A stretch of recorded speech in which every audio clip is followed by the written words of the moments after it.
Good morning, ladies and gentlemen. Welcome to the Rangers Respite. I'm Volp. Today is Saturday. This is my second time recording this, so I'm just going to skip everything and get into it.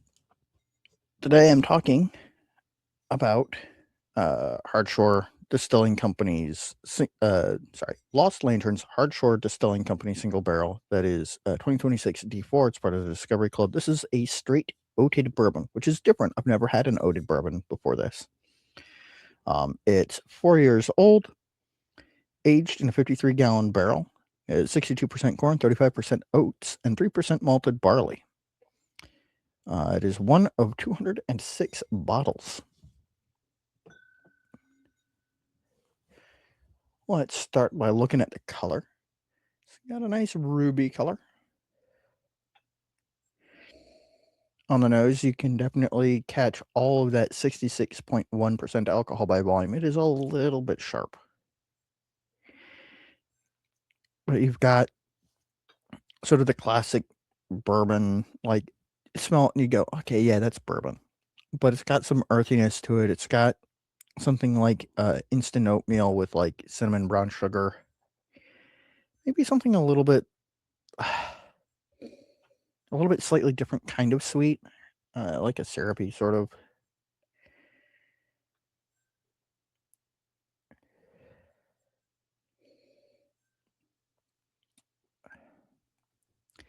It's also, it's got a note to it that that kind of reminds me of like cut sawgrass. Like if you cut sawgrass and like subtract the sort of brackish smell, dried sawgrass is a distinct sort of smell, and this kind of reminds me of that a little bit.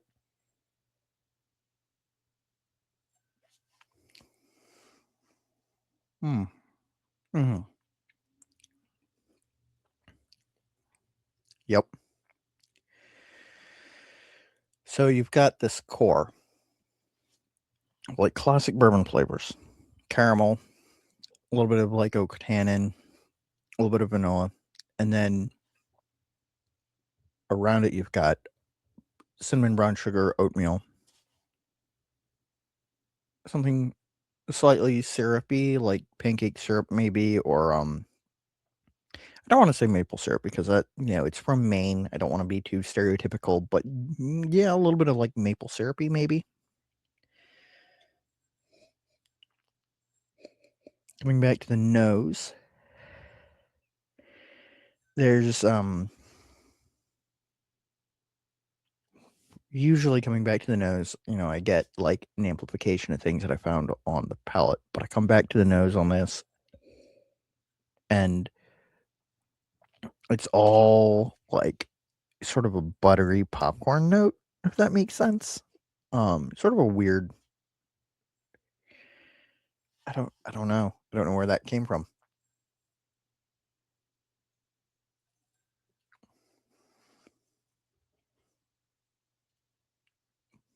Mm.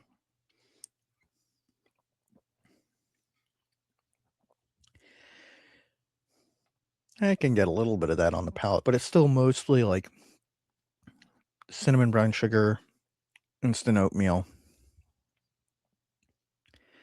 caramel, sawdust, and like this like nice rich loamy earthiness. The finish is all that earthy note, a little bit of cinnamon, a little bit of like maple sugar candy.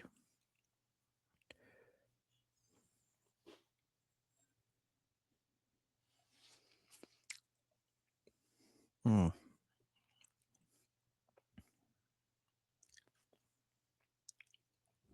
That earthy note is a nice note. That earthy note is a nice addition to the flavor profile. Really rounds it out, brings in some like darker, lower tones. This does not have a whole lot in terms of top notes. It that like a little bit of like maple sugar candy. Like you can get like the little maple leaves molded from like maple sugar. Um, it's got that, which is not as sweet as you would think it would be.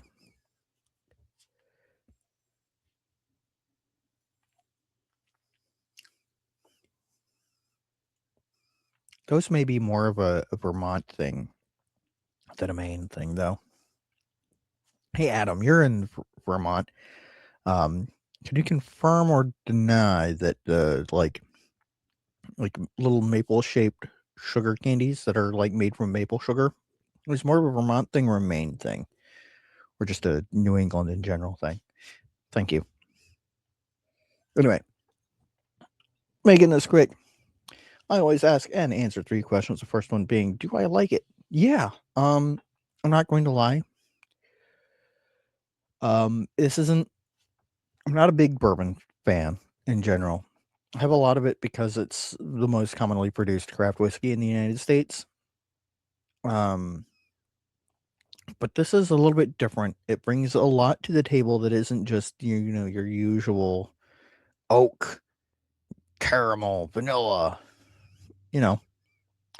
Um, and it's nicely rounded. It's something that I could sit with for a while and pull notes out of.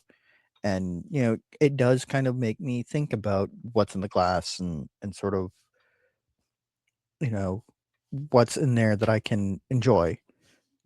Second question, do I think it's a good value? Yeah. I mean, as always with the Discovery Club reviews, this is sort of a look at the Discovery Club in general. At $100, I paid about $116 after tax and shipping for these bottles.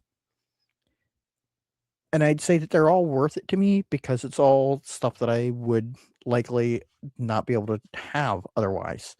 Um, and that sounds like a cop out, but genuinely for me, variety is one of the coolest things. It's one of the driving factors of wanting to be a member of the Discovery Club is being able to try things that I wouldn't have the opportunity to otherwise.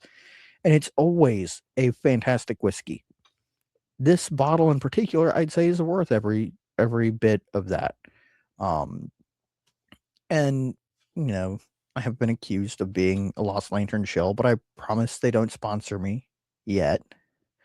Um, I just this is another good example of Adam and Nora finding a really cool barrel and sharing it with a wider audience than maybe Hardshore would be able to on their own. And I think that's really cool.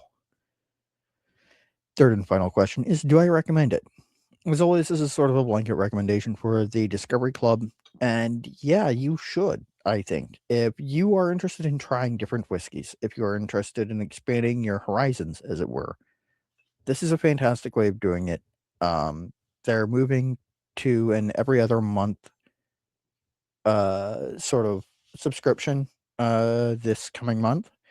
And so it's going to be a little bit more manageable for a lot of people, and you aren't going to have sort of the problem of the massive glut of bottles, which I definitely don't have. That's not a problem for me. I definitely don't have any kind of storage issues.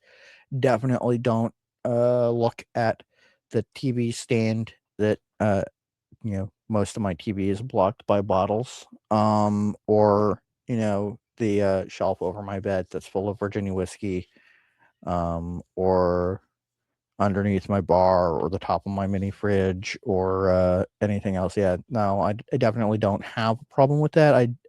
But in case that's a problem for you, just saying.